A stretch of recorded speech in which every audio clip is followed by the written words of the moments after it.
So we are being recorded. Good morning once again, and welcome to today's class. I know people have challenges regarding power supply. I think one or two comments on the platform show that people are struggling to have to power their devices. So, but that's the problem. It's a general problem. So we are lucky that it's being recorded. So if we miss anything, we can always come back and watch the video. Before I continue with today's lecture, I don't know if there are matters arising that we need to quickly. Is there anyone? I can see STA has joined, Ayodele has joined, Joseph also is now, and Badmos. Any matters arising? If none, I hope I'm not the one hearing myself. Is anybody hearing me? We can hear you, sir. We can hear you, sir. Okay. I thought I was talking to myself. Okay, we can hear you, sir. No, sir. Okay, so I assume there are no pending matters. So let me share my screen. I told you that my real goal for you is just to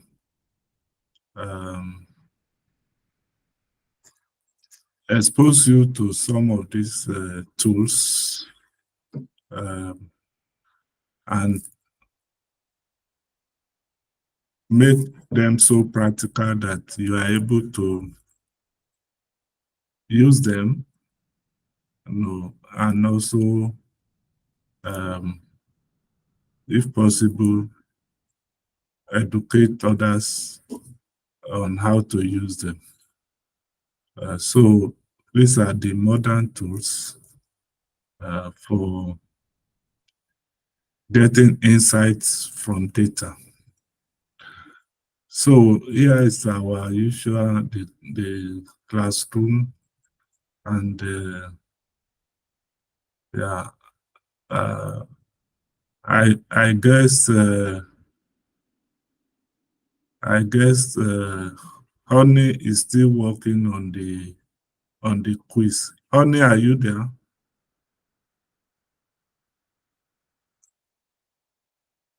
So we have the quiz for naive-Bayes estimation, which we will be discussing today. But I think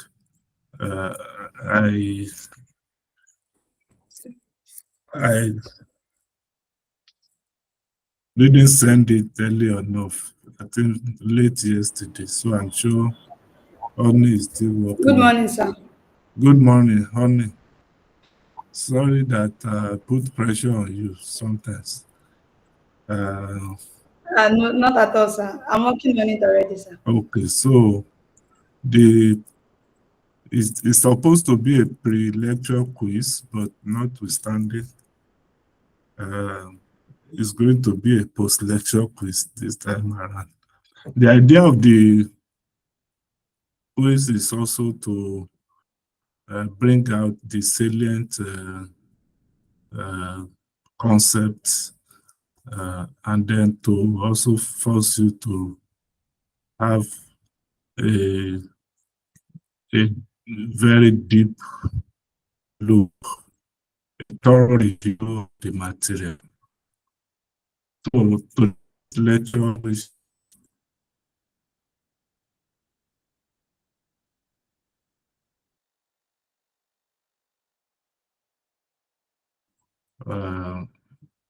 It's lecture 7. It's going to be on naive theory. Has been uploaded as usual. So, but here is my own version. So, so far we've been discussing about those algorithms or techniques for classification. Earlier, we discussed the techniques for regression when your dependent variable is continuous. But when you have discrete, then you are talking about classification. For the regression, we've looked at quite a number of things, from linear to subsets to penalized to partially squares.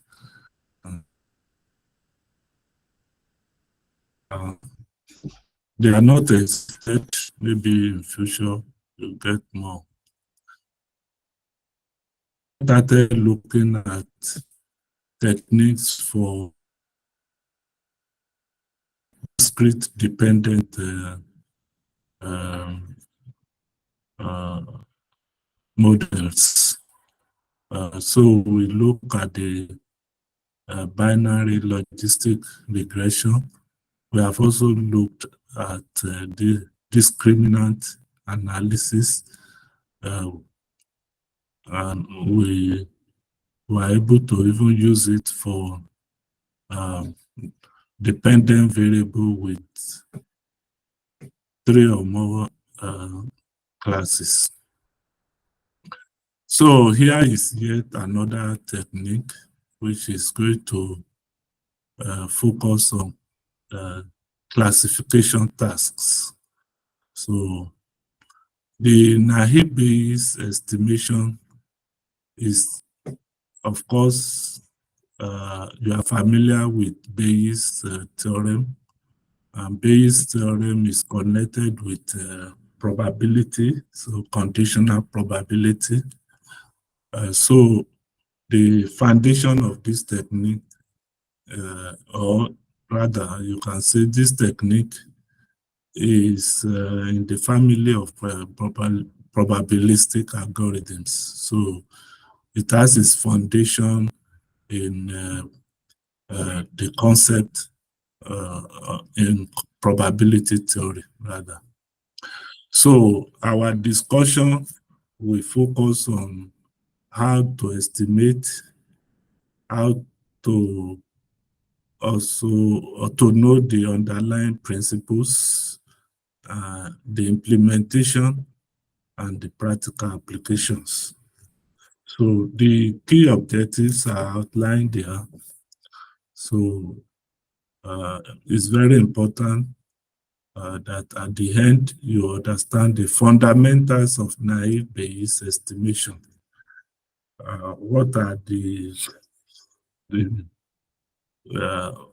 fundamental principles? Then we will focus on 3 types of naive Bayes classifiers. Then we will look at, of course, continue with our statistical software, which is R in this case, though we will also mention Python because of some techniques that we will talk about that we are yet to get packages to be able to perform those tasks. So you should also be able to evaluate and interpret the performance of your naive Bayes models. And then how do we apply these techniques in real life situations? So we will explore the real-life applications, maybe spam detection and some other similar application areas that we have talked about in logistic as well as in discriminant analysis. So most application areas, they cut across. So which means, take for instance, if you are doing credits, we could apply logistic, we could apply discriminant, whether linear discriminant, whether quadratic, we could also apply the naive Bayes. So, and then look at the predictive performance, evaluate the model, and pick the best, based on set criteria. So I said that the note might be so lengthy. In this case, I think we have about 30 or so pages. So, but usually the first 2, 3, 4, they are fundamental. But it's also good that you have something fairly comprehensive, though I have my own objective for making it a bit lengthy. But I'm sure it's readable, and you can. Do you have problem with reading the notes? Let me even ask. Is anybody volunteering to respond? No, sir, it is okay. It is self-explanatory, even reading it alone. It's self-explanatory. Okay, maybe that's not true for Mboko Bank. It's the same. It's the same. What of Ayodele? Straightforward. What of Ayodele? Ayodele? Ayodele is not there. Ese, let me hear you. Hello, sir. Good morning, sir. I think it is, sir. It is okay. So, okay. So, let's assume that that is true for all. So, as a way of introduction, I've told you the foundation of naive Bayes estimation is the Bayes theorem. And Bayes theorem is about conditional probability. For those of us who, I mean, virtually all of us, so we discussed that in our probabilistic graphical model class. So it's still very relevant here. So, so the basis, the foundation, is on the Bayes theorem.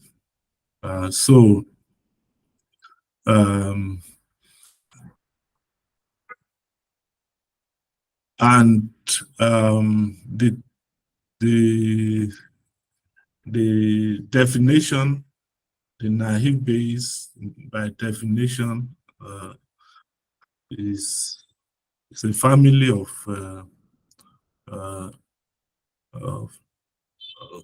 classification algorithms. So, and I've told you, in that family, you have the logistics, you have the discriminant.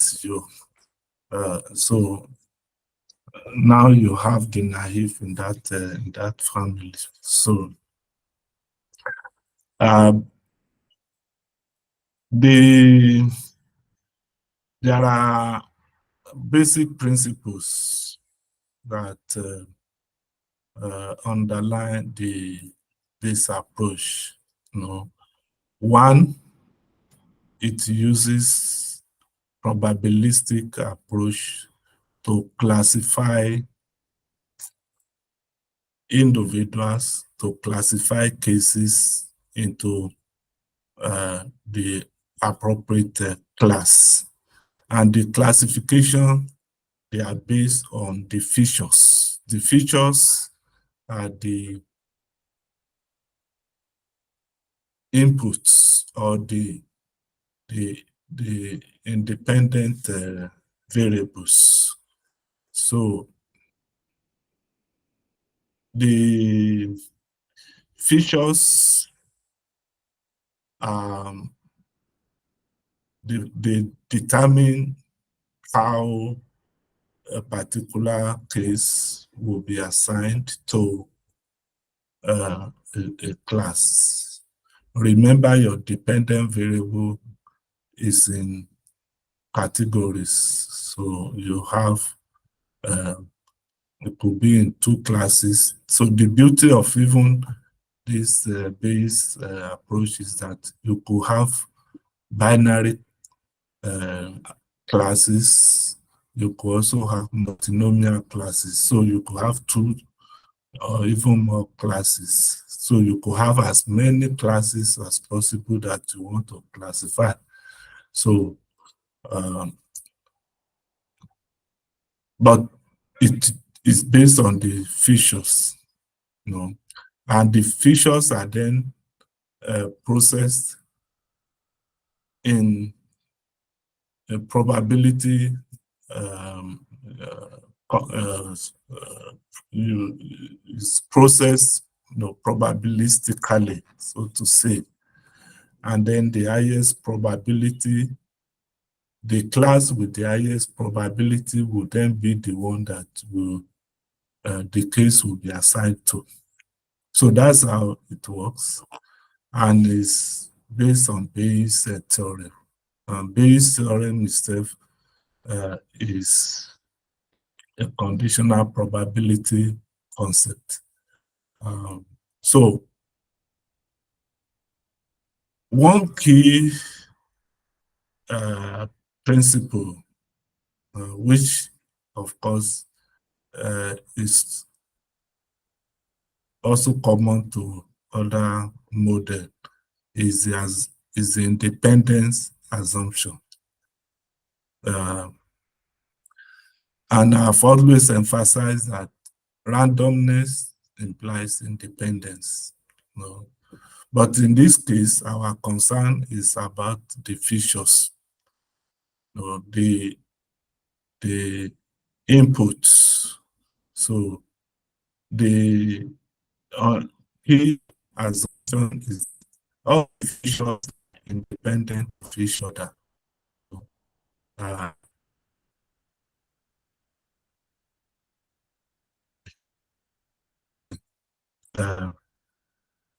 the class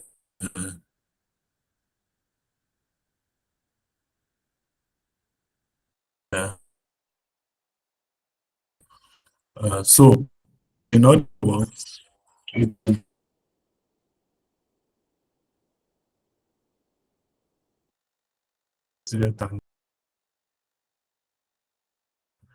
just a minute.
Hello, everyone.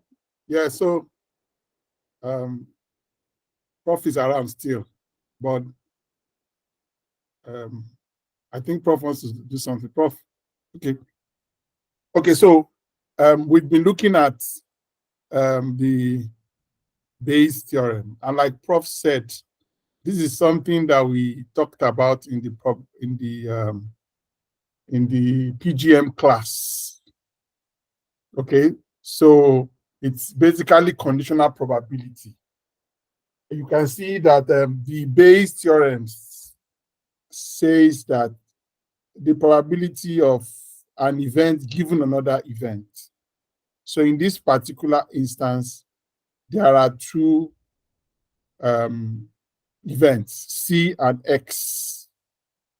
I want to quickly say that even though we are not seeing the entire screen, the probability of C given X is the posterior probability.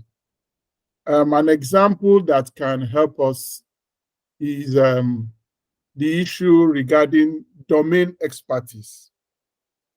For those of us that were not in the PGM class, we agreed that in machine learning, beyond the computation, there's also the need for you to have somebody who has an understanding of that field. And that's why data mining and SDM are multidisciplinary, solutions. So if you don't have information about a particular event, the probability that you are going to assign to it will be different from when you have information about it. So there's the prior knowledge, and then there's the posterior knowledge. Prior knowledge is not what we are going to try to find out. What we want to get is the posterior. What has happened when you now have likelihood and evidence? If we break the formula on the screen into 4, we will see that 1 is on the left-hand side, which is the posterior probability. It's important to get this idea because in the end, we might not have any other, for now, any other model that really integrates the Bayes theorem into its forecast. The word naive means inexperienced. So as we continue the lecture, Prof is going to tell us, the fact that even though it does not hold on to those assumptions that we hold on to strongly in statistics, yet it still performs well. Okay, the reason behind that is still something that we could discuss, later. So probability of C given X is equal to likelihood multiplied by prior divided by normalization factor. Or you can call that the evidence or the data. Okay, so one example that we gave in one of those classes is that if a woman is pregnant and you are asked to guess whether the child will be a male or female without doing a scan, the probability that that child is a female is 0.5. Clear. But we went on to say, what about if we have information about the history of the family of the man and the woman has had 3 children and they're all females? Of course, that's going to affect our judgment. Maybe if that doesn't sound well, okay, the probability that a team wins in a match that must have a winner, is 0.5, half. But if, for those of you that love soccer, if Man City is going to play against A3SC, don't mind me, I'm just using that as an example, then our probability will change because of the information that we have. Prof is back. Welcome back, Prof. Is Prof really back? Yes.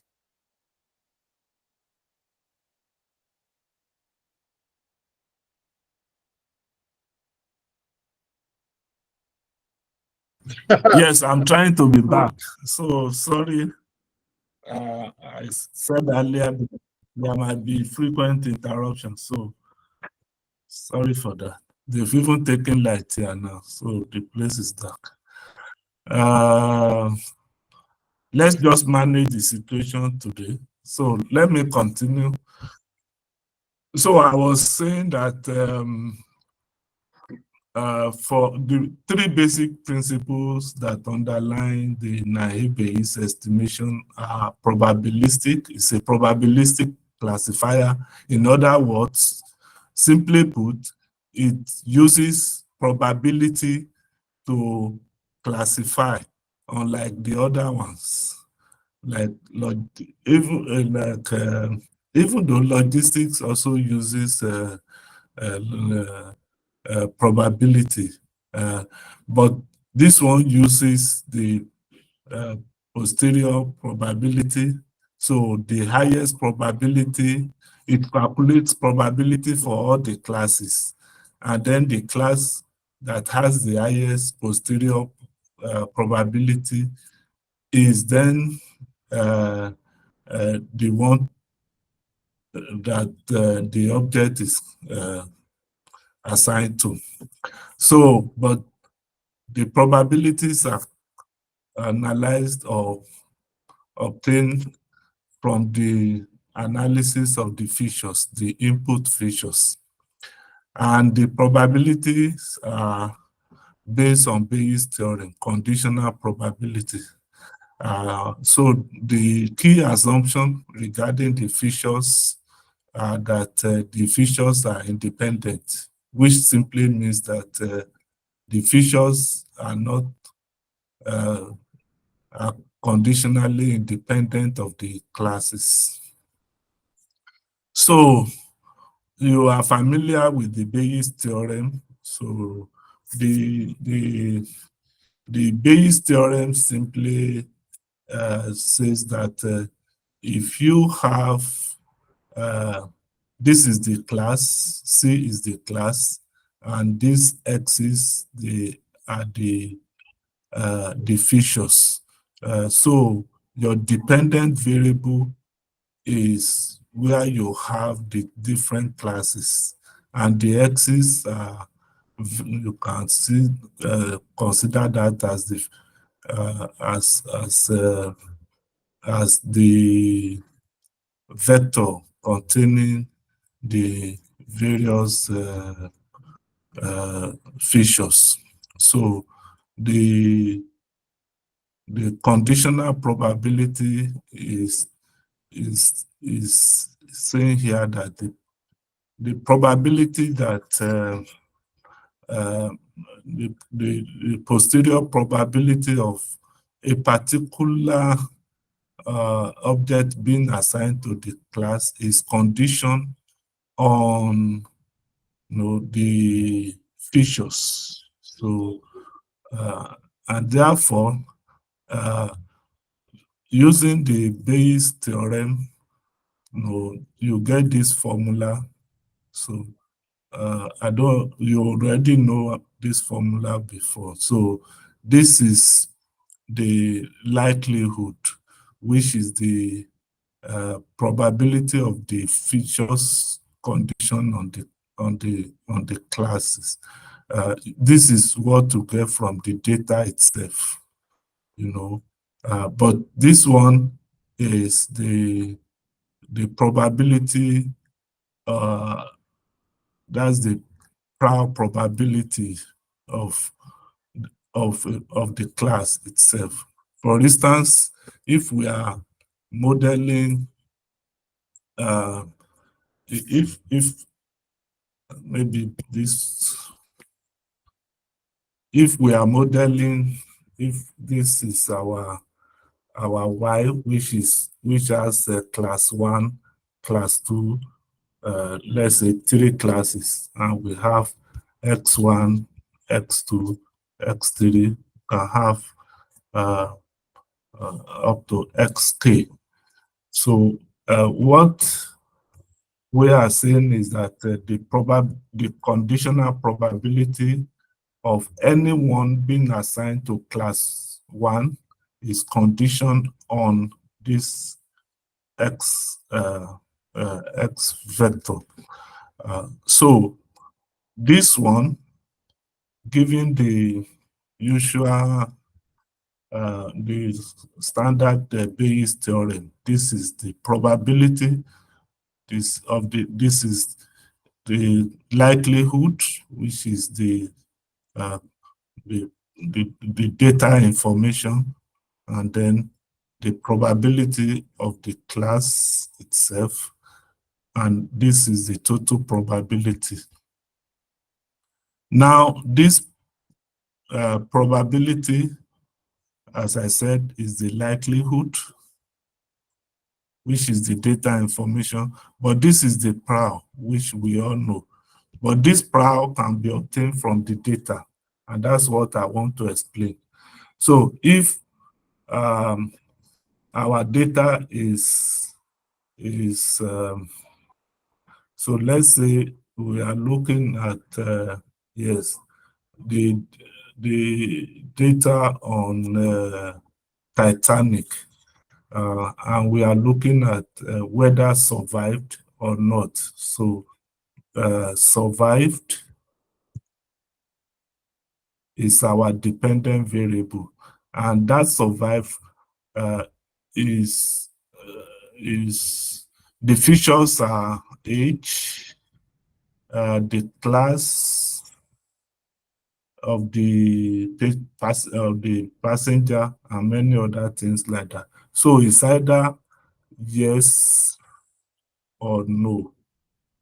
And therefore, if I'm to calculate the posterior probability here, then I can calculate the probability of C being yes from the data. So the probability of being yes will be how many yes do you have in the data. So if for instance in our data we have 20, and how many survived, maybe 6, then the probability of survival is 6/20. The probability of not surviving is 14/20. So that's the point I'm trying to raise here. So this is posterior, which is also calculated from the data, but this one combines the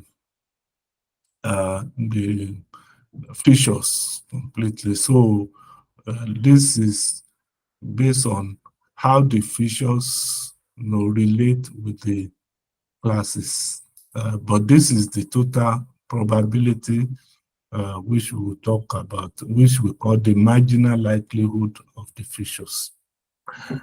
So in application of the class, everything I've said there is what to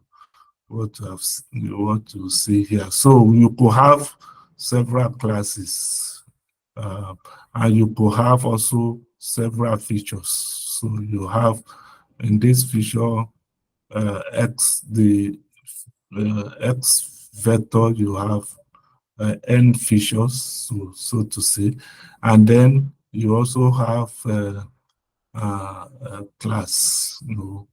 So you could have several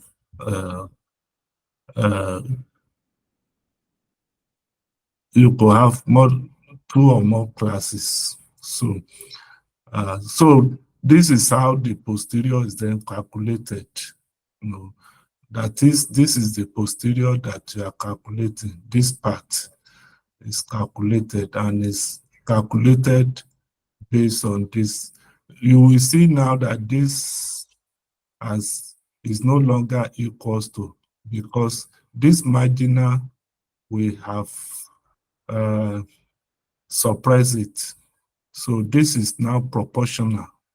So this is proportional, and what you see here is the expansion that you see from this place to this place. And this probability, this posterior, is what you see here. So in other words, we have sort of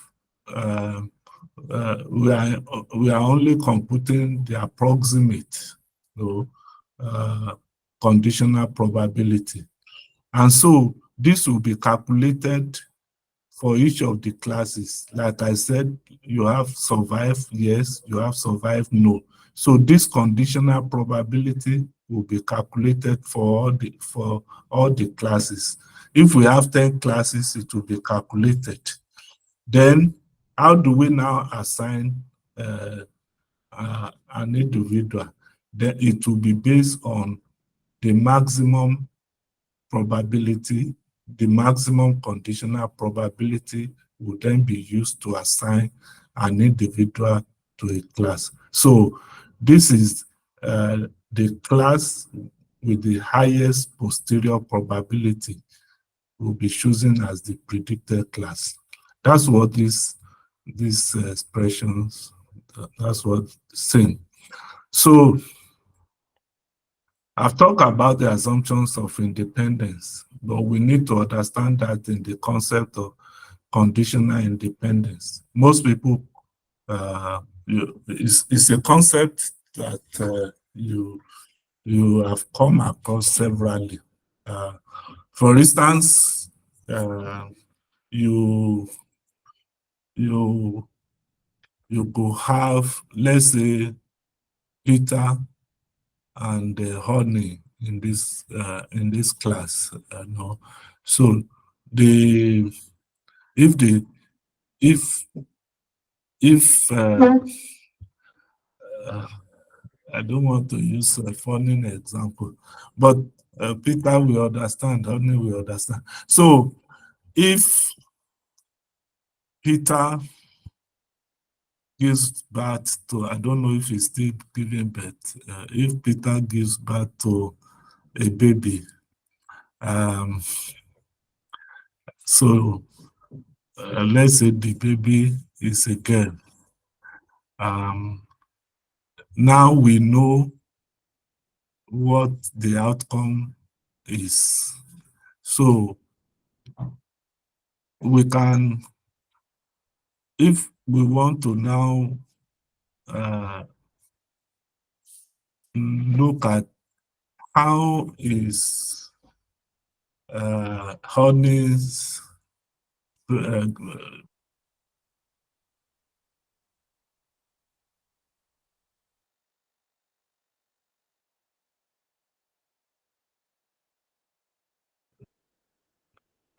their independence.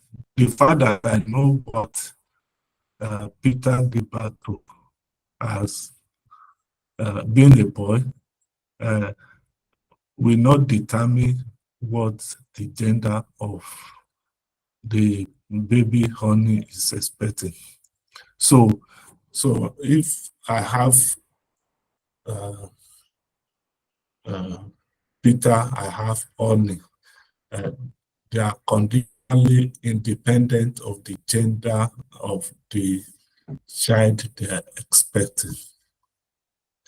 That may look a bit, but the concept of conditional independence is with respect to the class. So which means those features,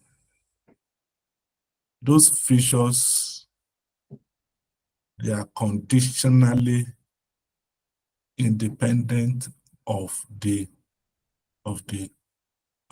class. That is what is being expressed here.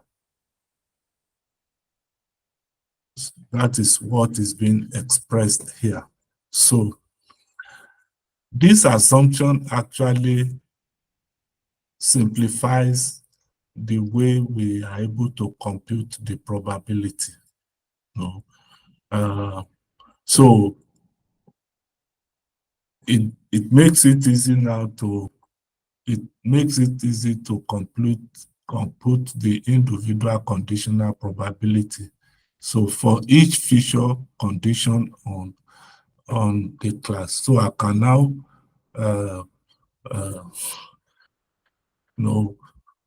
I can now compute the conditional probability of each feature on the class. If they are not conditionally independent, then I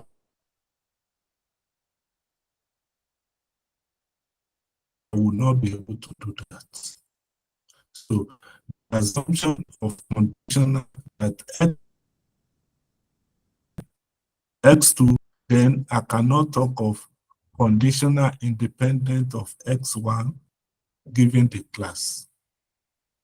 I cannot talk of conditional independence of x2 given the class. Because if x1 and x2 are, if they are related, then I will be talking of conditional dependence, not independence.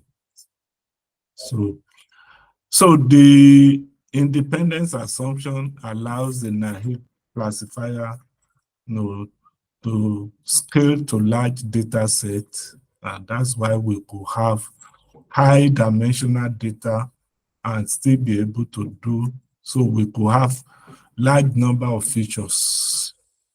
So it's still not going to. So the independence assumption allows for simplification, for scalability, and for robustness.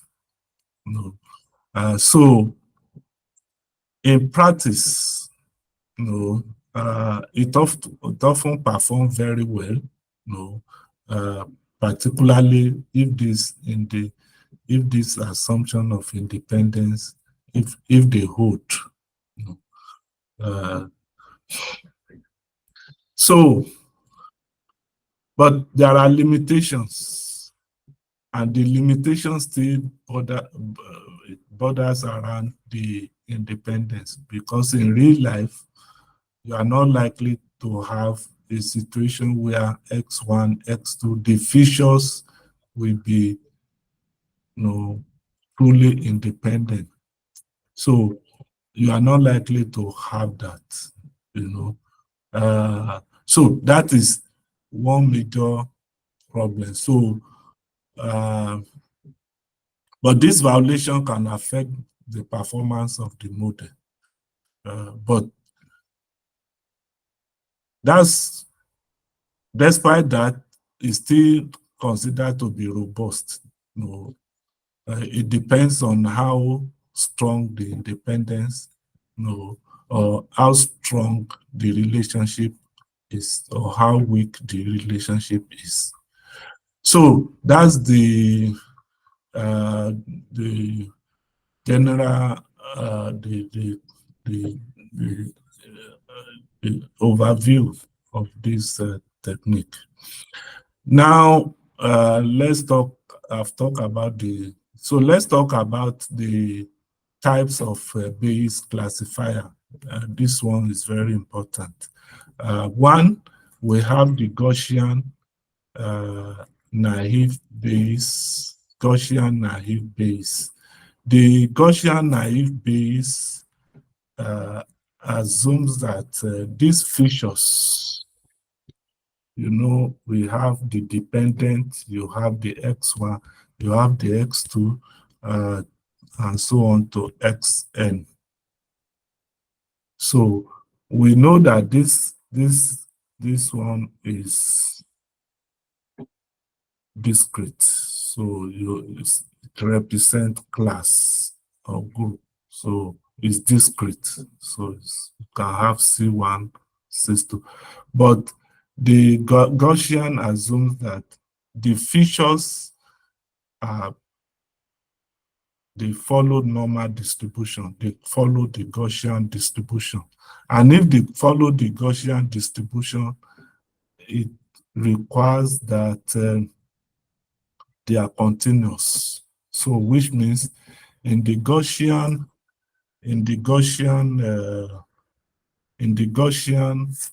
naive Bayes, the features are continuous and they are normally distributed.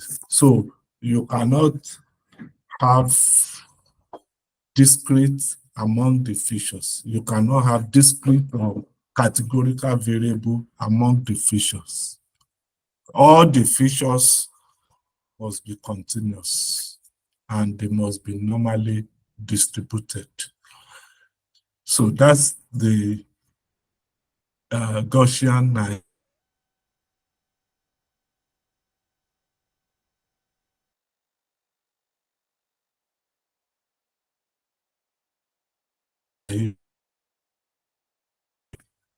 and multinomial naive Bayes. So in this case, it requires that the features that the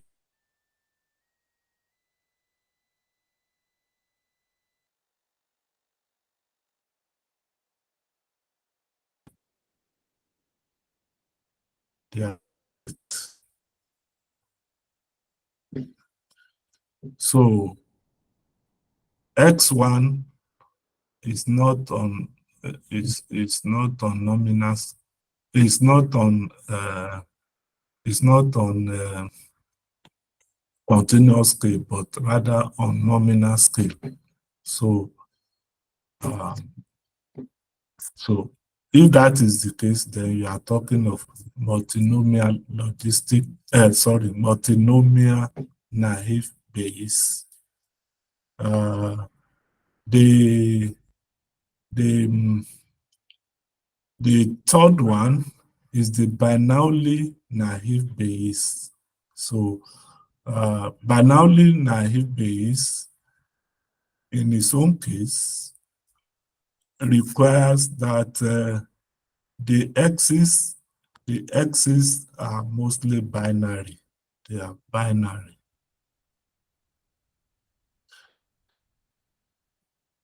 They are binary. So nothing happens to this side. This side forever remain discrete. But what separates the different naive Bayes is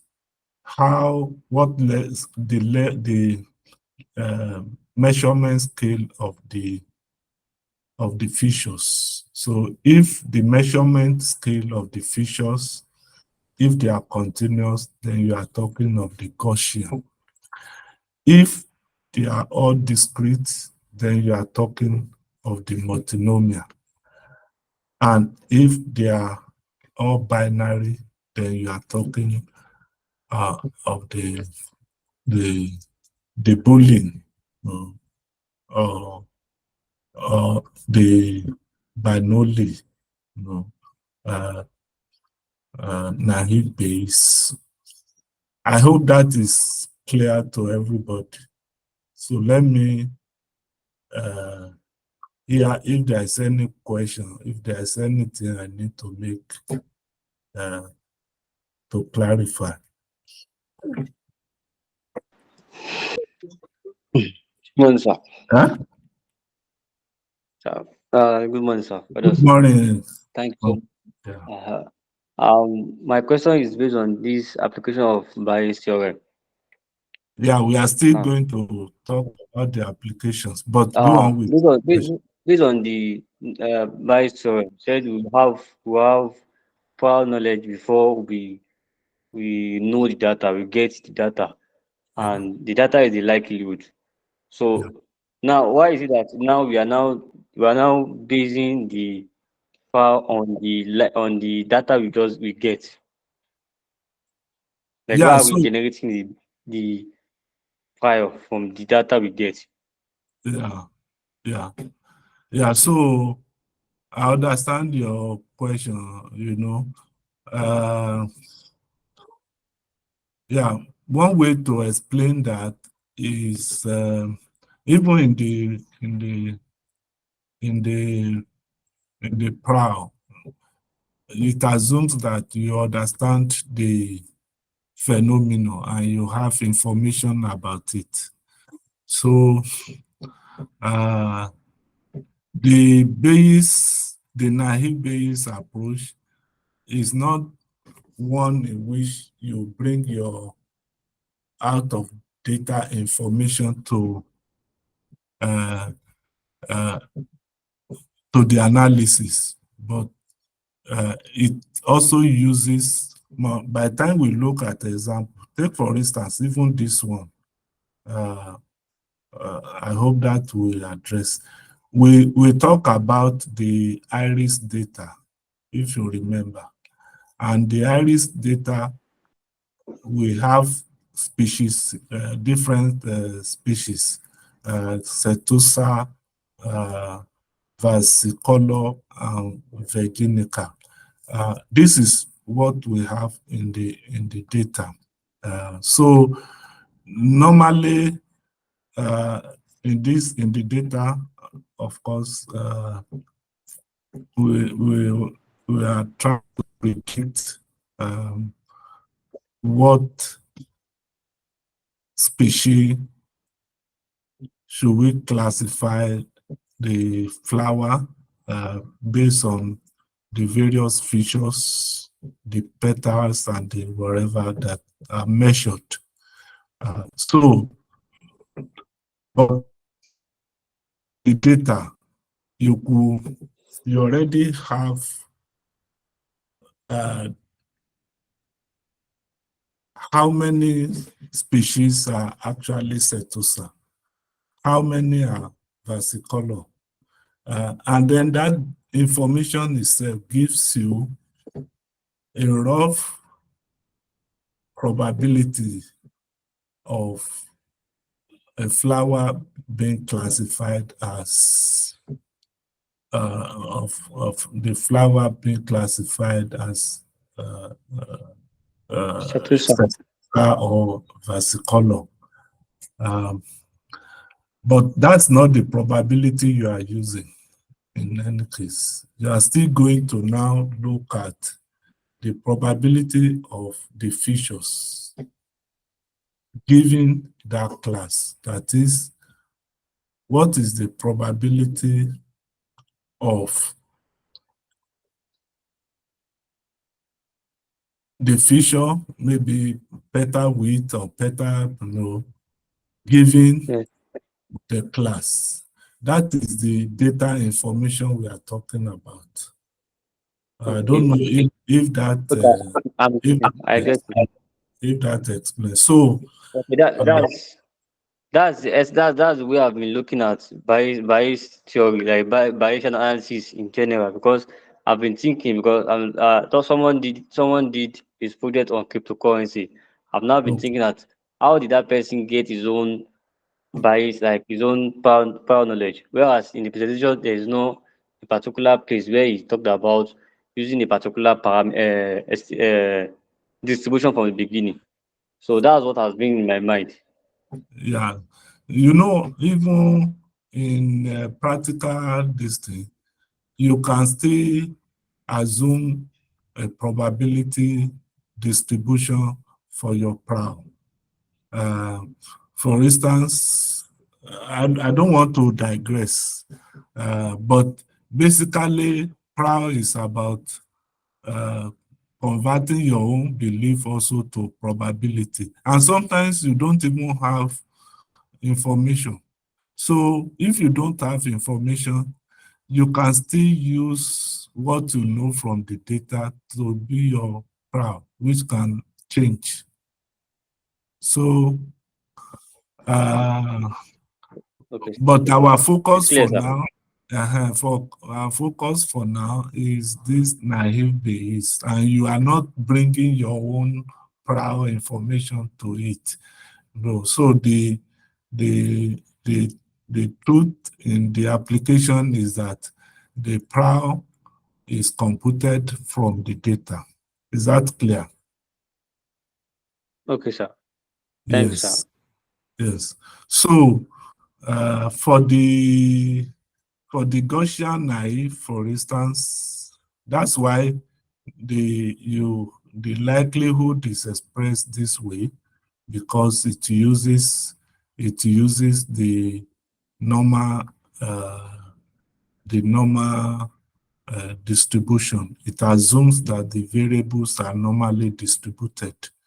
So and you now have to compute the joint conditional probability. This is the marginal conditional probability for xi. And then the product of all this would then give you this, which is the likelihood. And you now need to multiply this likelihood with the probability of C, which you have computed. And then on that basis, since you will be computing this for each class, then the class with the highest posterior probability is the class that the object will be assigned to. So this is, you can also run this for the iris data that we have used. So you can use this function. This is the naive function you will use, naive Bayes function, but you get that function from this package, E1071. E1070, that's a very interesting package because they call it E1071, if I'm correct. It's a course, just like this course, and students were asked to work on it. So, and they developed this program, and ever since it's become E7, E10, E10, E1071. So it's miscellaneous functions of the Department of Statistics Probability Theory Group. So it's a group. So formerly E1071. So just to give the story behind that package. So the predict function is used to now predict which class is valuable.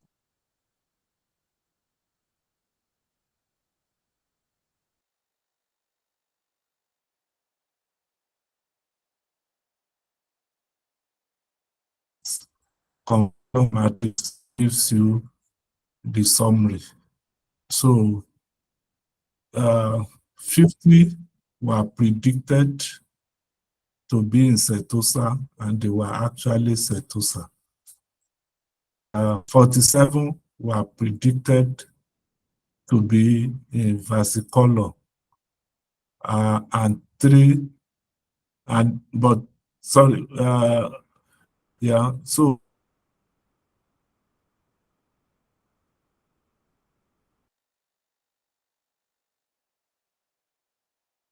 if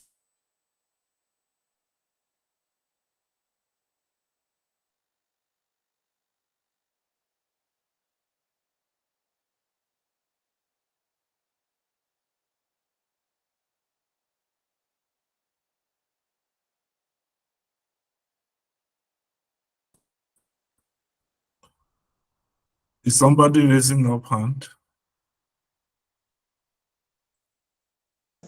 Yes, so please, I can't see your presentation again. I want to confirm maybe it's from my end or it's Yes, general. Ayodele. I think it's from your hand. Am I correct? Is anybody also not able to see my screen? It's from his end, sir. Okay. It's from his Thank you. end. Yes, sir. Okay, so Ayodele, you can solve your problem yourself. So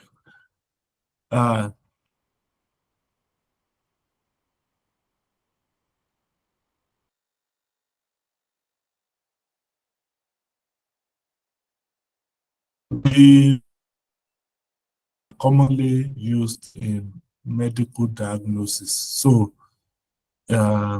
the features are going to be medical tests, outcomes, and then it can be used to predict whether you have a particular disease or not. It's also used in financial risk prediction. So, but if the features are discrete, then you can't use the normal. So you have to use the binomial, so to say. So you use the binomial distribution, and that's what you have here. So running this multinomial is not available in R, but this is the Python version of it. And I'm not a good friend of Python. Peter is a very good friend of Python, but you have the syntax for Python if you want to run. But this is used often in text classification. For instance, where you want to detect whether an email is a spam or not, or where you want to classify sentiments, whether sentiment is positive or negative or neutral. So you can categorize speech, you can categorize charts or statements or reports or any text document into sentiments, different sentiment categories. You can also use it in if you are doing frequency counts of discrete events. The Bernoulli naive Bayes, which is the third one, again is Bernoulli, so you use the Bernoulli distribution, and that's so in getting your posterior, in getting your likelihood. So that's how it is done. Again, the E1071 package does not have that dedicated Bernoulli naive Bayes. So if you are going to run multinomial naive Bayes or the Bernoulli naive Bayes, for now you just have to use Python. And if you are good enough, you can also develop a package in R to be able to do that. Your name would then be registered, in the knowledge base. So you use it also in text classification, where you have presence or absence. For instance, you want to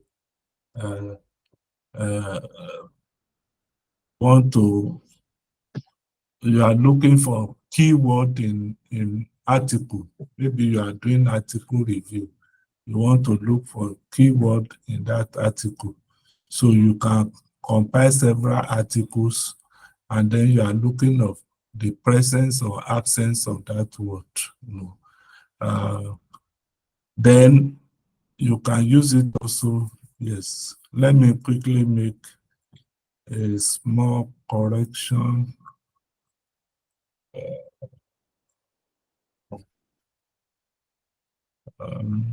Make a small correction.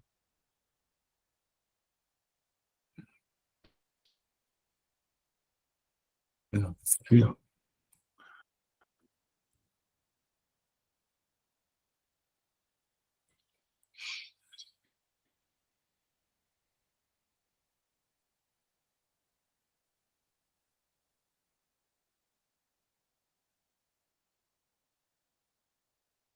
Yes. Eh, okay, so yeah. So we can also use it in disease, medical diagnosis, where you are looking at presence or absence of a disease. So that's the summary of the types of naive-Bayes estimation methods. The mathematical, this section is just a repeat of some of the things we have discussed earlier. Again, so I've talked about prow, I've talked about the likelihood, I've talked about the posterior, this is the posterior, this is the likelihood, this is, so it's just a repeat of what I've done. But in terms of the total probability, which we call the total evidence, so it's usually the normalizing constant and it's calculated this way. So, but if we suppress it, then whatever we get here is it's an approximation. Sorry, let me also make a little editing here.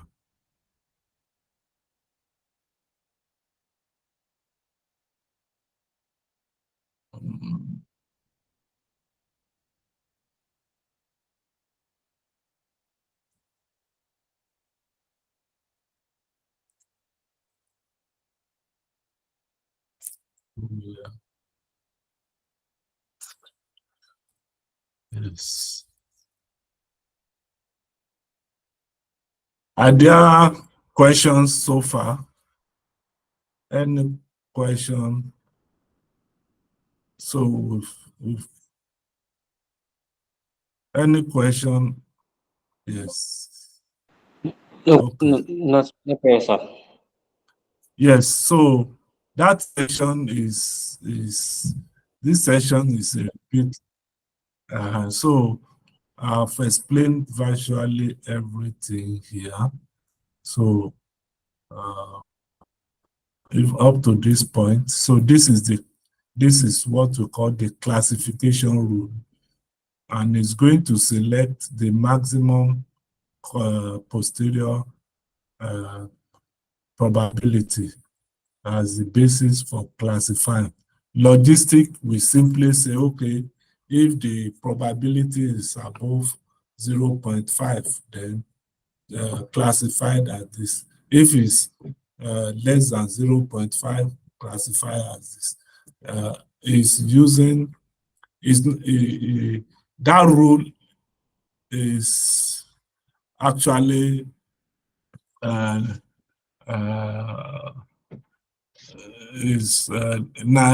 actually that's the one that should even be called naive, so but this one classifies based on the maximum posterior probability. So there are assumptions that we need to know. I've talked about conditional independence. The features must also be, they must be relevant in terms of relevance. They must contribute equally and probability, of the outcome. The limitations of this technique, is the fact that the assumption of independence is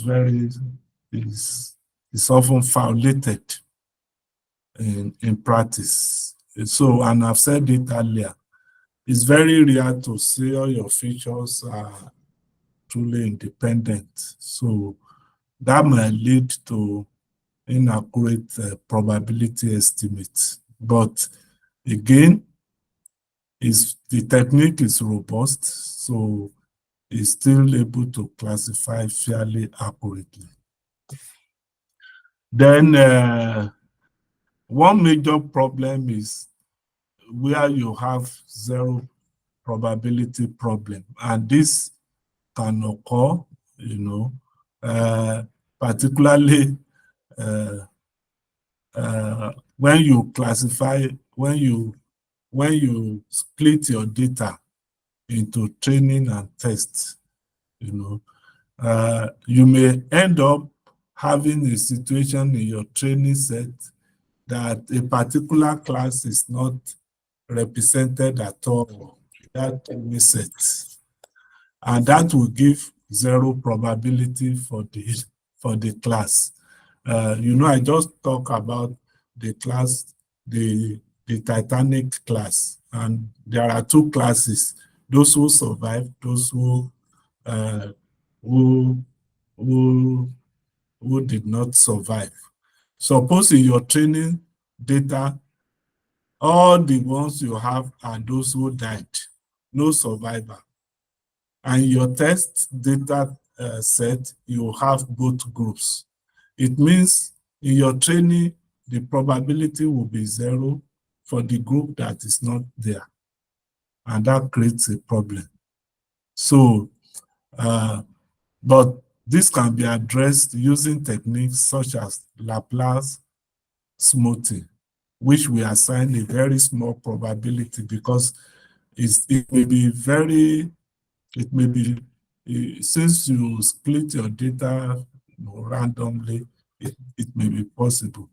So Laplace smoothing can assign small probability or non-zero probability, to that kind of situation. Then there is limitation in sensitivity to irrelevant features. So features that are not relevant, naive Bayes can be sensitive to them. And that may affect the accuracy of the model.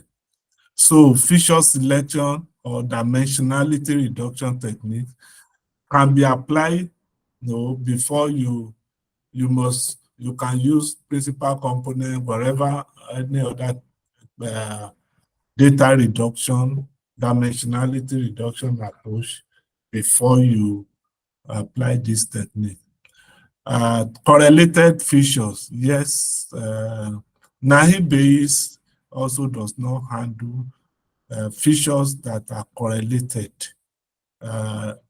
We talk of multicollinearity. So, and this is connected to independence that we have talked about.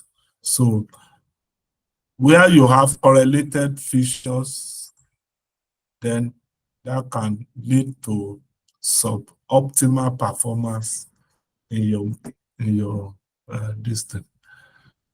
So the implementation in R is very straightforward. These are things that we used to do. So you prepare the data. Preparing the data means that in this case, we use the Titanic data set. The Titanic data set has survivor status, whether the passenger survived, or then the class the passenger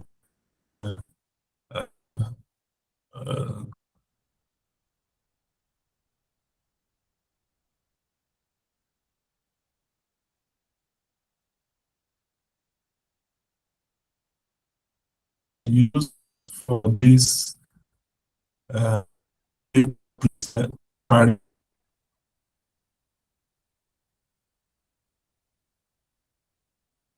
you don't have that. Do your training. So and then we also did use this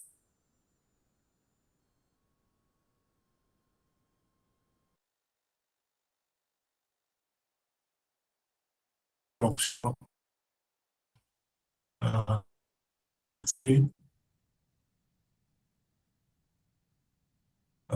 people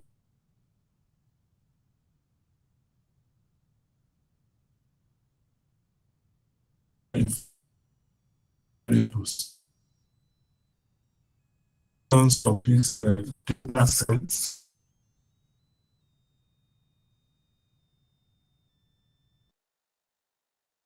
It's not a big thing.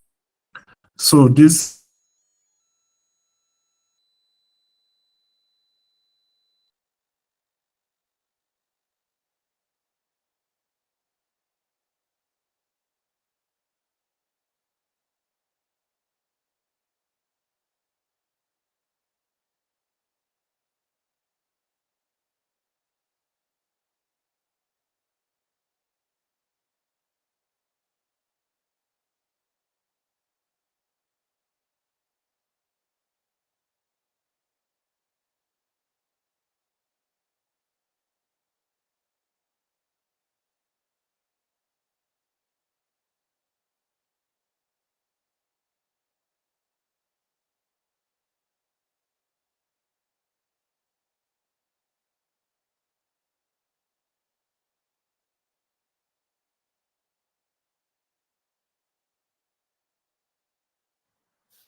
So, Prof has been disconnected.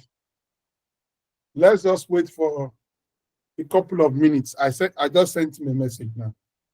Let me send him a message, another message, please. Maybe network. Good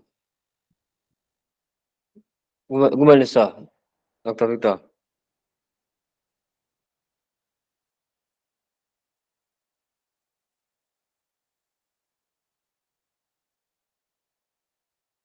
Yeah, good morning, Hamid. How are you? I'm fine, sir. So I have one question. Okay, go on. Okay. Statistical models, they usually have functions. Like they usually have mathematical models that we write for them, like equation y is equals to a plus bx. Whereas in machine learning, I've never seen their function for once. That's one. That's one. No.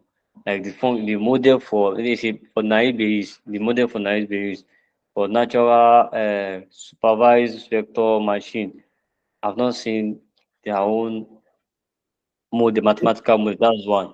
Then Okay, two is that let's talk about that one. Okay. okay? So, machine learning is also referred to as statistical learning. Okay, it's just semantics. If you look at what we have done so far, one of the models that we have looked at is linear regression. Y Yes. is equal to beta naught plus beta 1 x1, etc. Yes. So that's a machine learning model borrowed from statistics. Okay. This morning we are looking at the naive Bayes, which is a probabilistic model built on the naive Bayes theorem.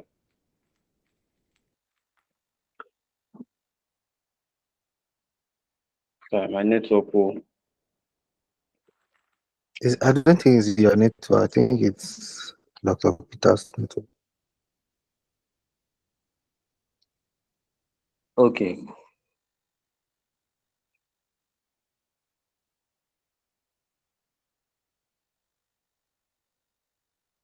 Welcome, sir.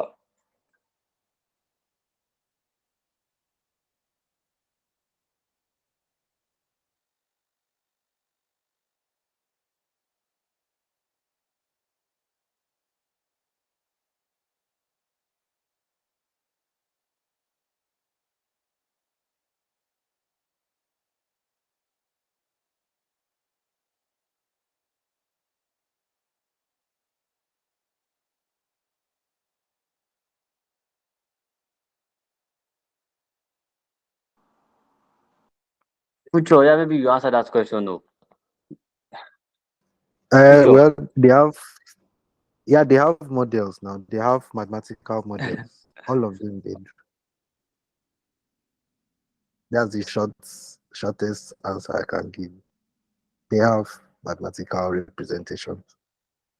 Like you said, the linear model that we use it has a mathematical representation, and that's also a machine learning model. So they all do have. Hello. Welcome, sir. Sorry. No problem, sir. How long have I been cut off?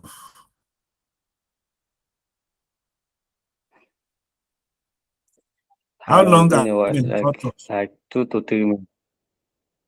2 Like to 3 minutes. 3 minutes or 4 minutes. 4 minutes ago. Did Yes. I talk about checking for missing values? No, you have not talked about that. No, sir. You have not talked about that. Did I talk?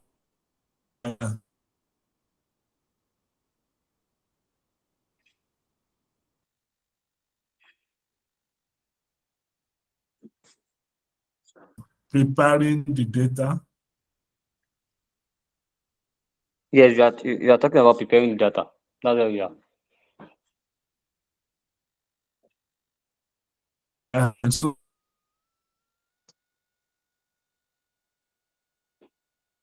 So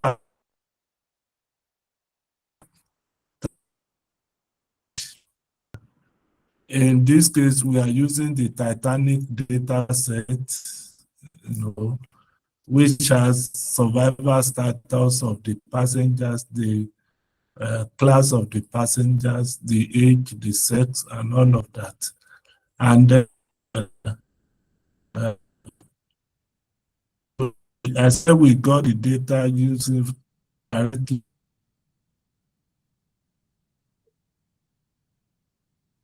from the internal structure of the. I said values. So this helps us to check for. So is data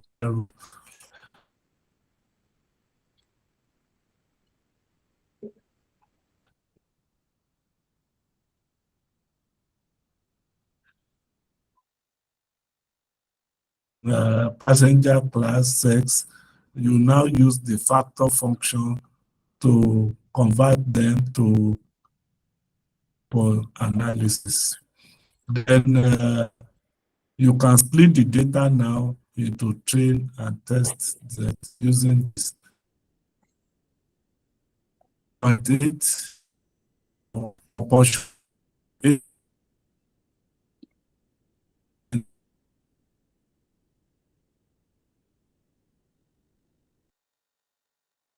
And uh, the they go naive. So it's the same as you are using the naive and then you predict and then the confusion matrix. We are already familiar with this result and their interpretation. If you have forgotten, check the last lecture.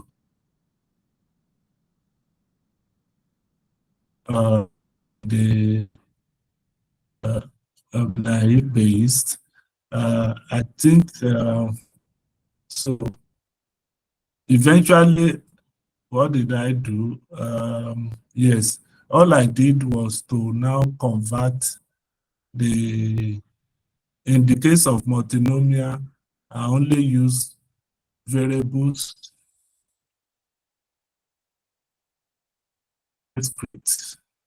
like passenger and sex. Remember, in the case of Gaussian, I can only use variables that are continuous.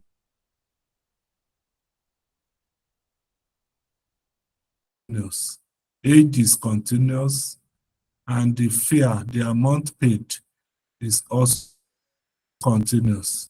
So I could only use variables that are discrete. And in the Bernoulli, I have to convert sex to binary 0, 1. I also convert age to binary. Those under 18, I consider 18 as being under 18 and above 18 and above as adults. So that's why I could use under age 1, adult, which is now 0 or 1, as this. So that's how I was able to get the result for this. So these are just further explanation about mode. We are familiar with which is all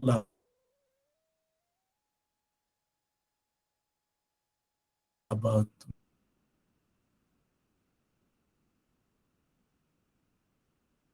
model. So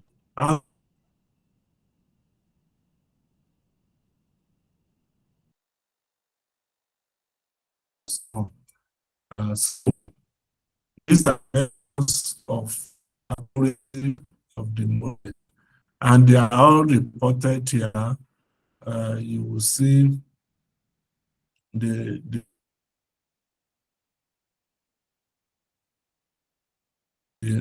other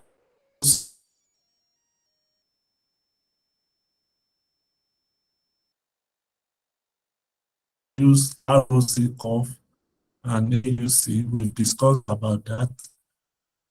That the curve you can plot. I didn't plot, but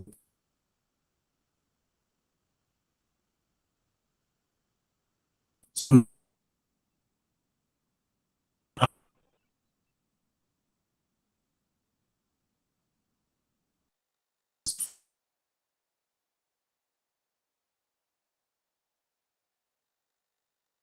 now in practical application, we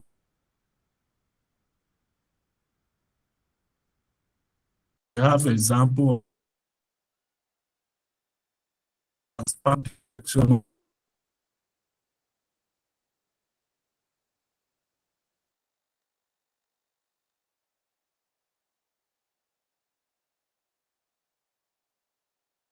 element analysis.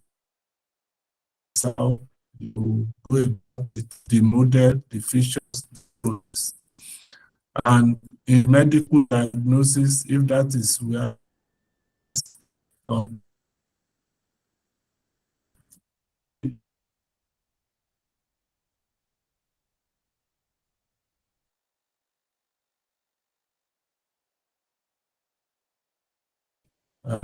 then you can also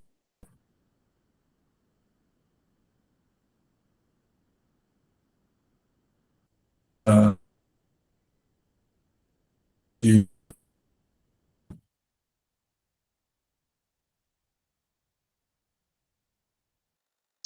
so the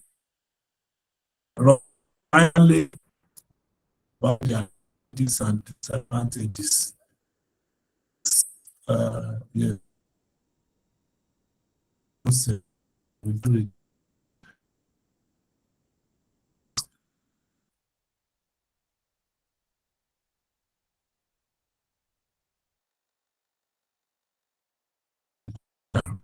No.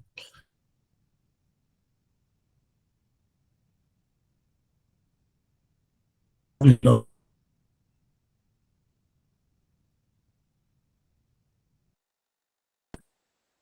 to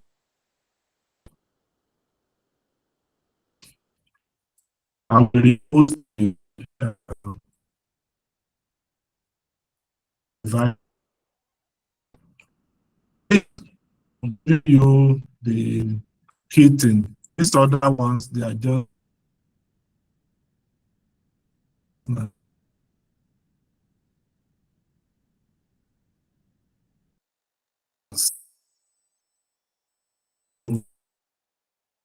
you want to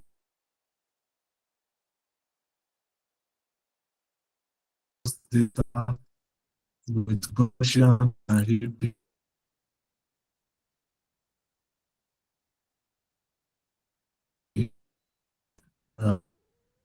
you can also manage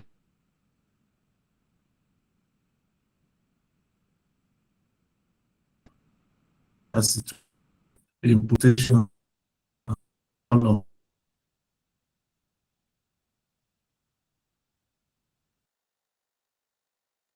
that.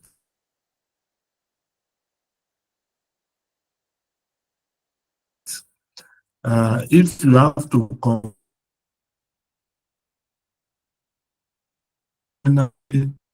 I do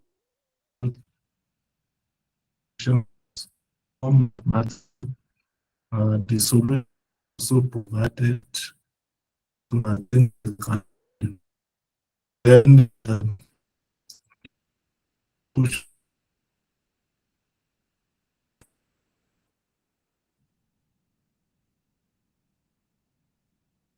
as soon as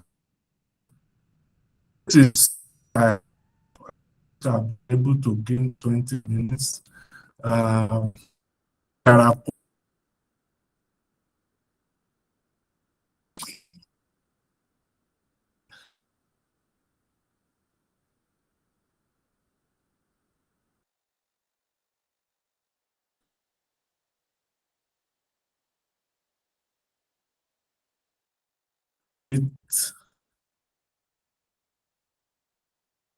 Hello, okay, Prof. We can barely hear you. In the last 10 minutes, your speech has been broken. I think your internet has been poor. I don't know if you saw my messages. What do you think, sir? If you can hear me, because right now your image is still. I think the network is bad. Prof, I don't know if you can hear me. Wow. Prof, we can't hear you. I don't know what you think we should do. Maybe, oh, okay. I've also lost connection. Yeah, Prof, can you hear me, sir? Wow. You, but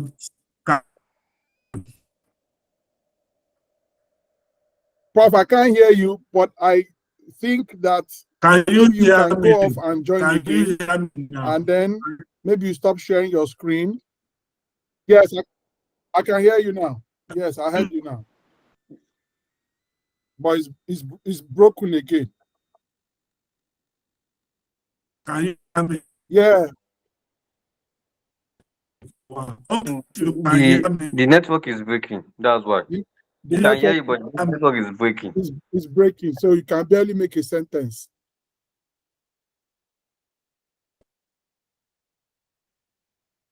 Okay. I even thought it's my own network. That's why I left and I rejoined. Yes, I also thought so. So I had to call Auntie Oni, and she said she's also experiencing the same thing.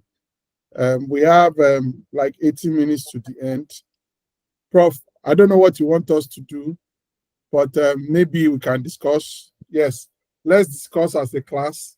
If there are, questions we'll talk about, Prof is going to definitely send us a message. Yes, can we respond? Class, your turn to respond to the over 90 minutes lecture that we have had. Joseph, set the ball rolling.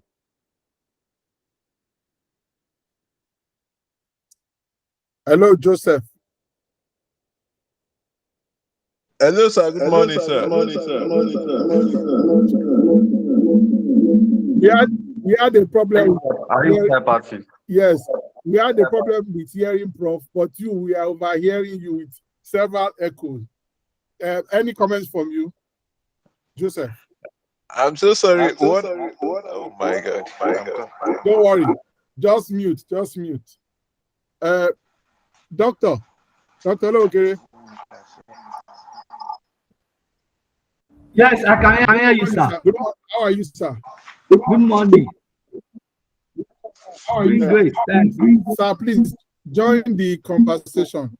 Now that we have a few minutes, you want to make comments, contributions, please, sir. We need you. Yes, I'm fine for my side. I will go and struggle to read. I understand. I understand. Oh, great. Thank you. Yeah, I I have, mean, I have let me questions. I've not quickly answered my answer question. your So initial let me question. let me they are together.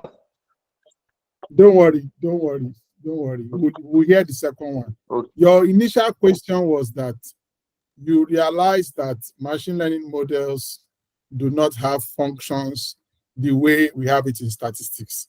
I think I'm correct. So I was saying that machine learning is also similar or is the same thing as statistical learning. Are you with me, my dear?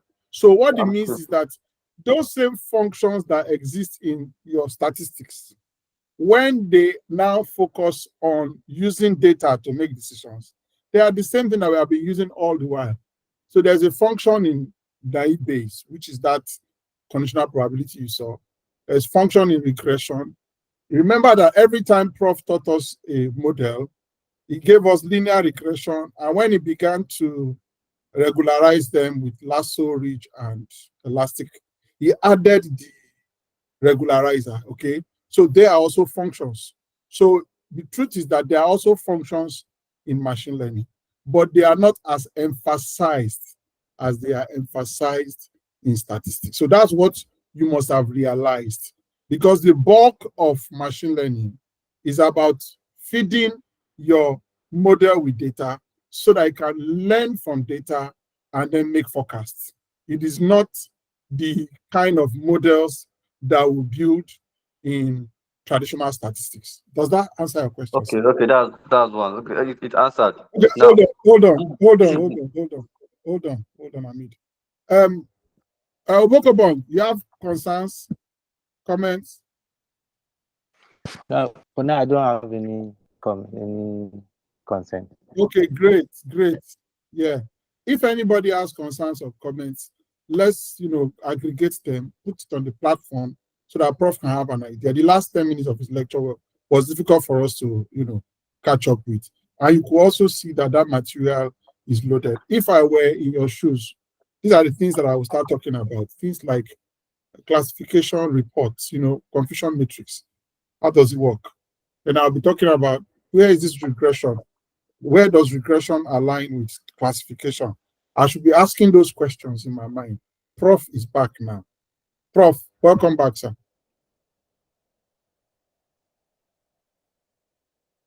The way Prof's image is moving on the screen, I doubt if his network has been rectified. So let's go back to Hamid. Hamid, your second question. okay, my second question now. Now, most of the prediction we have in machine learning. Hold on, Hamid. I like your enthusiasm. Prof, yes, sir. We can see you. I hope we can hear you. Go on, sir.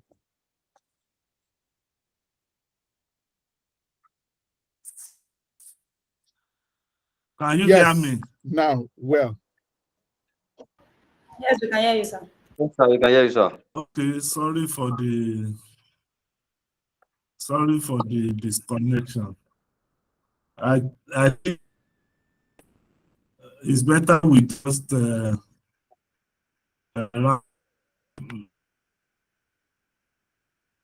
but if there are questions, just let us.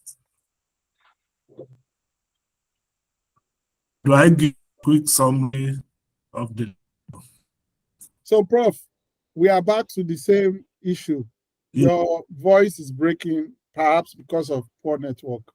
But I guess what you were trying to say, I could put it together that you were saying, now that we have little time to conclude the class, if there are questions, they can be raised. So I think what we can do is, let's listen to Amit's question, and if you can get it, then you respond. I don't know if that is okay. Amit, go on. Okay, now the first question has been asked. The reason why I asked that is that it's because of the second question, which is in machine learning, most of the prediction you have been doing I have been seeing you have doing in machine learning is inner prediction. So where can we see, when do we do outside prediction? Like predicting for maybe bringing new data. We want to predict for outside prediction. Can you get your question very well, sir? Not validating now. We want to predict outside the prediction. Okay. So that's why I say I asked that whether we have a function. Okay, don't worry. Prof is going to respond. I will speak and then I don't know. Can you hear me? Yes. Yes, sir. Yes, go on, Prof. You can hear you good. Good. Okay, so generally you make levels of prediction. The first level split into the trend and the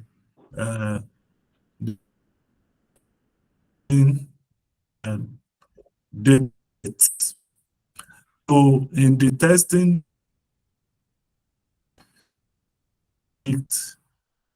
but so you use it to train, and then in the asset, but you are using it for two things. You are using the model to predict the output variable or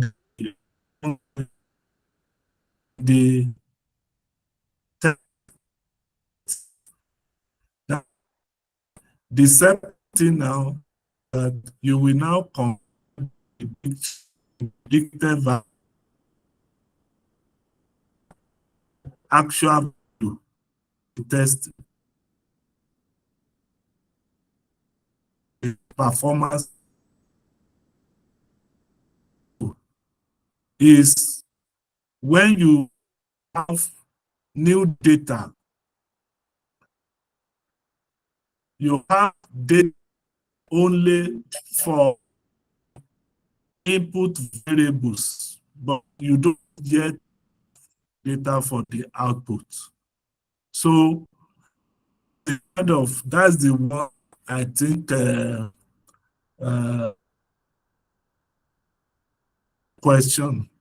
In that Yes, sir. scenario, you can evaluate the quality of your prediction until you now observe that particular variable in future.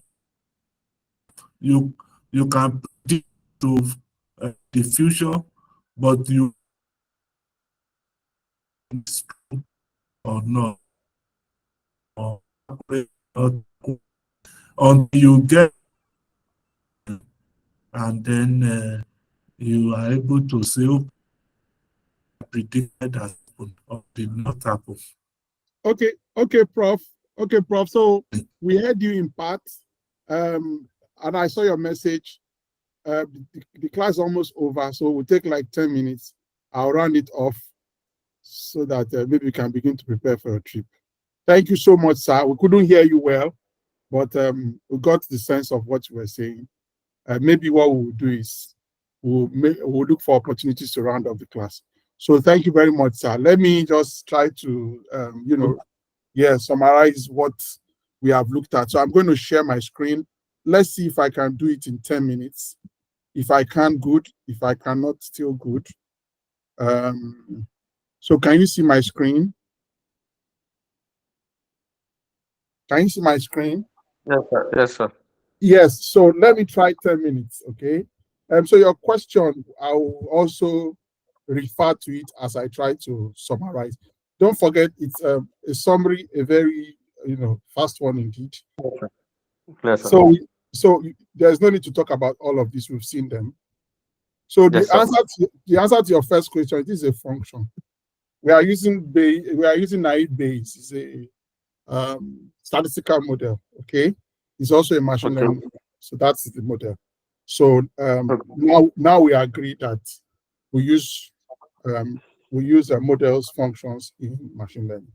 Secondly, some people argue that we don't do computation or mathematics or whatever you call it. We do that. And that was what Prof was trying to show us, particularly the fact that when he came here, I don't know whether he was persuaded to do that, but I really love what he did here. So he says mathematical foundation. Because a lot of the times people complain about machine learning and they say, oh, there's no maths involved, there are no functions, we don't write equations, we don't derive and all of that.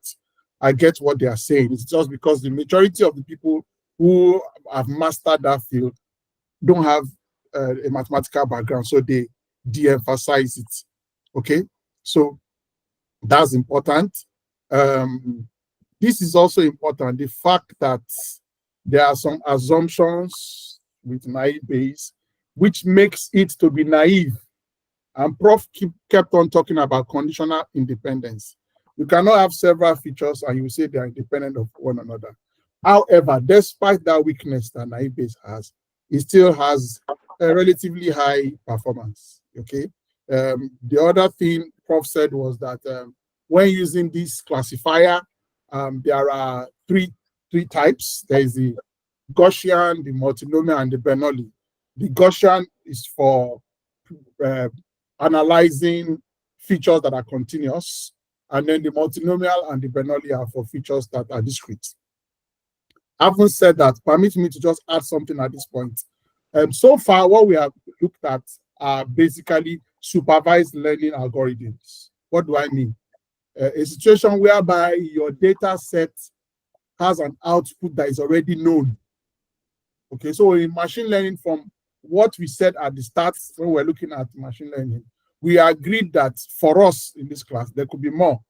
Our machine learning could be supervised, unsupervised, or semi-supervised, or sometimes you say reinforcement learning. So in terms of categorization, the basic form of classification will be supervised learning, unsupervised learning, and reinforcement learning. The difference between supervised learning and unsupervised learning is that in supervised learning, your output, that outcome, your why that you are trying to predict, is already known, it's already labeled, you know what it is. And under supervised learning, you can either have predictions that have to do with continuous value, numerical, or you are trying to classify. So we now have regressors and classifiers. So your supervised learning is broken into two: regression and classification. Under regression, we have looked at linear regression, which can now be expanded to multiple regression and polynomial regression. We've looked at subset regression, we've looked at penalized regression, we've looked at partial least square regression. All of those predict continuous values. Then we started looking at classification algorithm, yet under supervised learning. And we have seen logistic regression, which is binary. We have seen dimensionality, what's that thing called now? Dimensionality reduction. Okay. And now today, and now today we are looking at naive Bayes. It is still also a classifier. So when we now say we are bringing in the idea of continuous values, it is not with respect to the output. So when Prof gave us that whiteboard demonstration and he created a column for Y, he clearly showed us that there are three classes: C1, C2, C3. That we must not forget, that with naive Bayes classifier, the output is still categorical, is discrete, it has levels.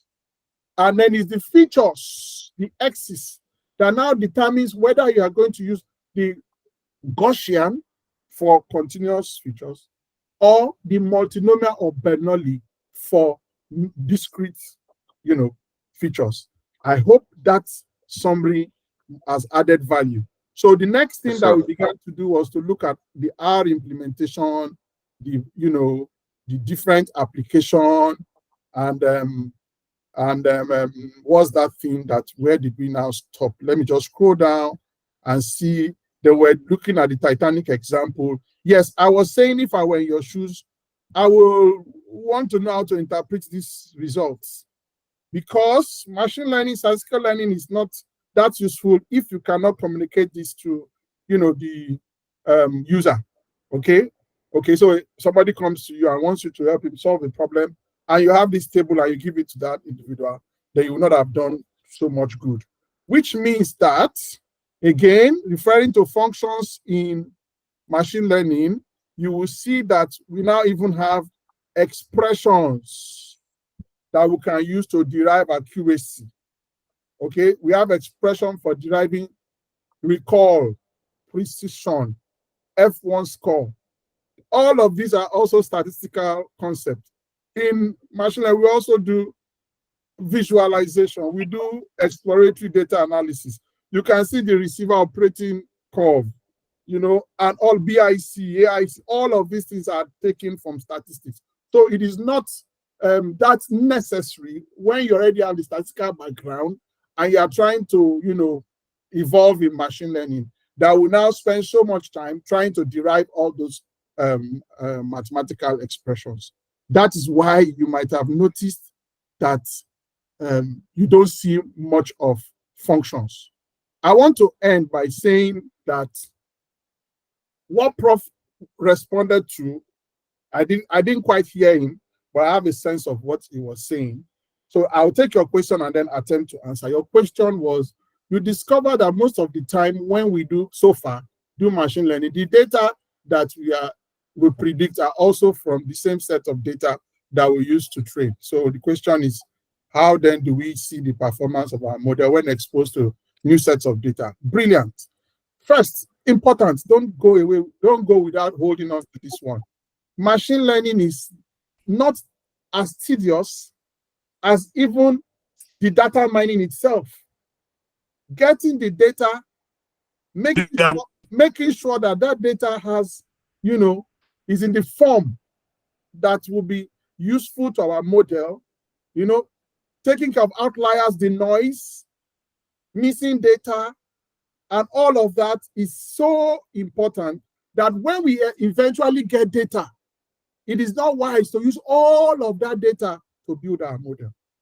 Because if we use all of it to build our model, how then do we test the model? So what do we do? For some people, they divide the data into three: train, test, validate. Validation is when you want to try several models and compare them. Test is you want to see if the machine learning model is learning. Okay, so if I have data and I've spent so much to acquire the data, spend so much time to get the data into the format that is ideal for building my model. Don't forget, the model you are building will keep learning and gain more experience. It is only wise for me to split the data. So at the point where you split the data, I mean, don't forget this, at the point where you split the data, your model has not even seen that data before. Okay, so your model hasn't seen that data, you split it and then you train it, and then you now find out how much it is learning. Having said that, the idea behind machine learning answers your question. Machine learning is actually for you to be able to predict on unseen data. However, when unseen data comes, you have to convert that data into the same format with which you train the machine learning model. For instance, in one of those lines that we're looking at, in fact, it's even on the board right now on the screen. Okay, you see something about vector source. Okay, maybe not this particular one. But however, what I was trying to say was data can come in unstructured nature, like this text we have on the screen. Your machine learning model will not be able to use this text. So you have to turn this to numerical values. You have to turn them to vectors. You have to vectorize it. So by the time you have vectorized and these texts have now become numbers, which can now be fed into your model, then you can now proceed from there.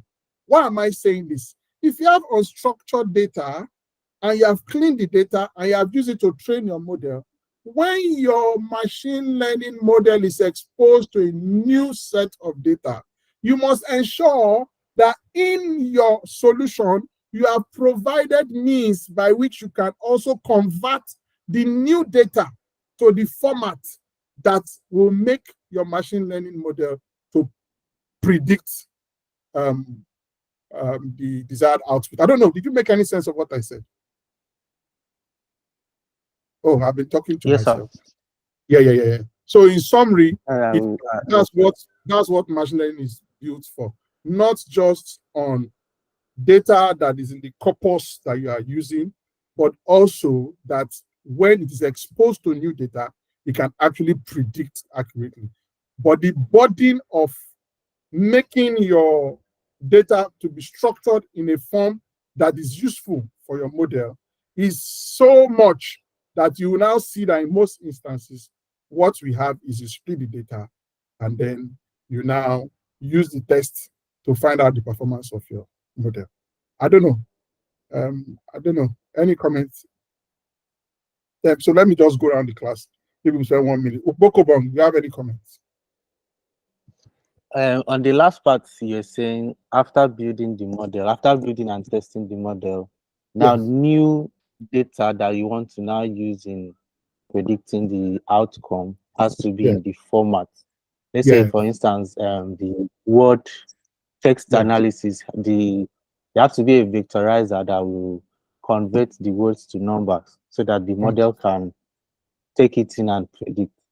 So I'm Fantastic. thinking, is that not the job of like a data engineer to create a format for the data to pass through and like divide them into different types of data for Yeah, different models? you are correct. So what we are saying is that at the end of the day, in building your model, you would have also made provision in your functions so that when fresh data comes, you'll be able to convert it into a format that is consistent with what you have. But what we are saying is when you are now training and testing, it's easier for you to use the same data to train and test and check how well your model is performing.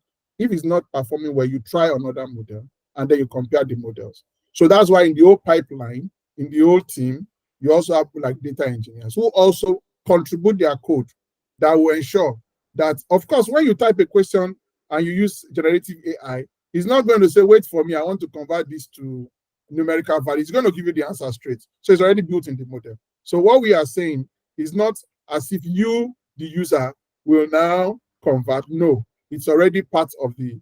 But these days, we even have pre-trained models. What that means is that we have models that are trained on particular data. Someone has said that all data is the same. What that means is that you might be working with image data, and that's the code snippet that you have.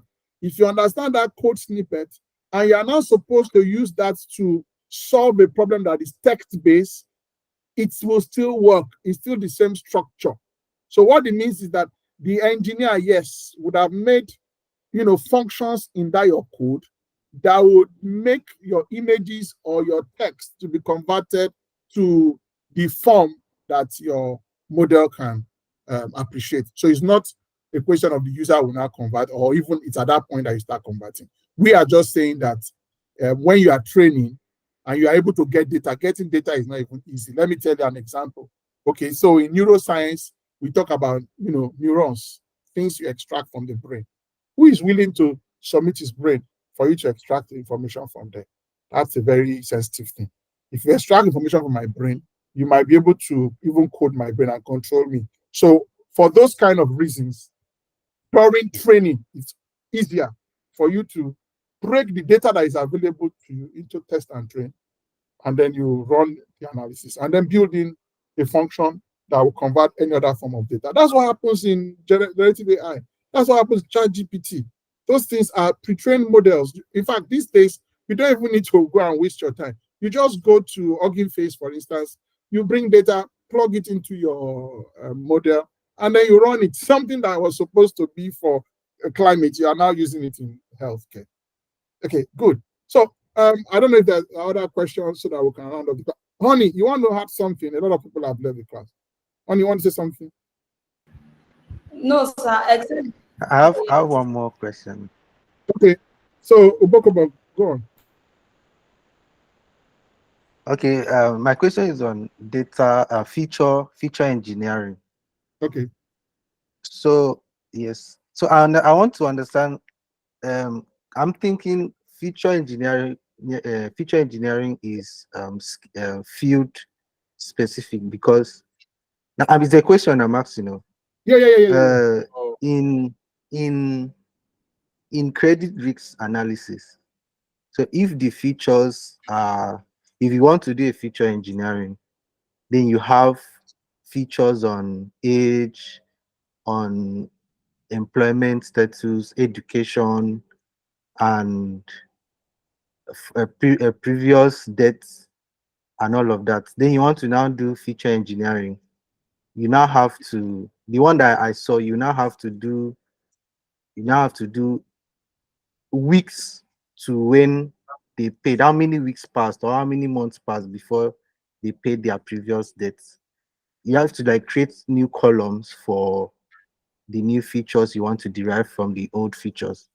The same thing for if you are doing a stock prediction with the, you want to now do moving average, 7-day moving average, all of that. So my question is for someone that doesn't have the knowledge on what kind of engineering you would have to do for features for different domains, how do you perform feature engineering as someone that you are not an expert in finance or you are not an expert in banking, but you need to create new features using the old features? How do you go about? Do you need to ask questions or you just have to start thinking? I don't know if you Okay. understand my question. Yeah, I understand your question very well, but I want to repeat your question so that I'll be sure that that's what you're asking and so that others can be on the same page with us. So you are saying that in trying to predict your outcome, there are many variables that you look at. Okay, so it's a multivariate stuff. So you used an example of finance and all of that. And your question is, if you want to create new features, that which is feature engineering. Okay, so creating new features could also mean taking off some features. It can be combining features or even tampering with specific features. So your question is, how do I do that when I don't have knowledge of that field? That is my answer now. Am I correct? Is that what you said?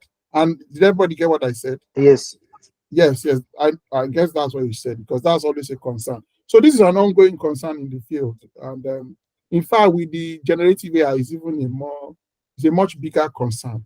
So my own response, which I will do in 2 minutes so that we can end this class, so that this recording will not be too long, is that there's already a solution which is called feature importance, variable importance. So and that's why exploratory data analysis is important. That's where statisticians are needed in this whole field of AI. I have noticed, that in the field of AI, statisticians are not speaking out as they ought to. They are the ones that own the data. But beyond owning the data, when you do EDA visualization, you can readily tell, features that are not contributing that much. Okay, so that's the first thing. Even if you don't have the expertise, if you can do feature importance, you can see the variables that are really performing well. And then if you can also recognize the noise. Now, if it's possible for you to combine those variables that are not contributing well, and then you now concatenate, and they now become a fresh variable, and you now check the performance, and that's why it's an iterative process. You don't just run and say, oh, I have a final result. No, you keep tweaking. That's why it's engineering. You keep tweaking the models, keep working on the model, on the features. So that it's called feature engineering. That's the word. You keep tampering with the features so that you turn them to a form to see if there is an improvement in your performance. Secondly, most importantly, not even the first one, is that machine learning is not meant for an individual. One man cannot produce the best results because all kinds of people are involved. Even when you provide the solution, there's somebody who is going to market it, pitch it to the client. There's somebody who understands the problem because that person is in that domain. One of the things that I wanted to say in this class, and maybe I should be permitted to say it now, is that there's a disease that has become endemic, okay? And that is dengue fever, DEGUE. It's something that you guys should begin to think about. How can we do a publication? How can we write something on dengue fever? How can we use deep learning, machine learning methods to, address the sudden rise, or, how to predict what it will be in the next 10 years. But we can't do that in this class because we are predominantly statisticians. So we need people who are in microbiology, people in medicine, people in, so I'm answering your question. Yes, you need to bring in people who have expertise because that's what normally happens when you come up with your solutions and you bring it to the client and they say, no, this doesn't work. I have a brother who owns a farm. I've told him severally that I can use AI to help him. He said he is AI. He's done the business for many years, so he could predict. So the kind of prediction that people that have experience have, that's what we want to teach the computer. But we cannot leave the computer to do it. we must make sure that those persons are working with the computer. So in the medical field, we need people who have domain expertise, who understands, because when you go to the hospital and the doctor asks you questions, you know, sometimes it appears as if the doctor is wasting your time. In fact, from the nurses, you get there, you bring out your file, they check when last you came for appointment, they ask you to check your weight, blood pressure, temperature, ask you what you ate, are you on medication, are you allergic to all of this? Those questions that check, you know, look at your eye, see, you know, how it is, you know, they talk to you to see your mood, you know, and all of that. All that they're doing, they're extracting features from you, and that's using human intelligence. So we want the computer to do the same thing, but we don't know about finance, we don't know about cryptocurrency, we don't know about oil and gas. So we bring people from oil and gas, we ask them what are the variables that I look out for. They tell you A, B, C, D, and you work with them. You come up with just say, no, this result doesn't speak what happens outside there. Pokemon, I should have answered your question. Yes, sir. Okay. On that note, good morning, everybody. See you. God bless you. Thank you, sir. Bye. Yeah. Thank you, sir. Yeah. Bye. Goodbye, everyone. Yeah. Bye, everyone.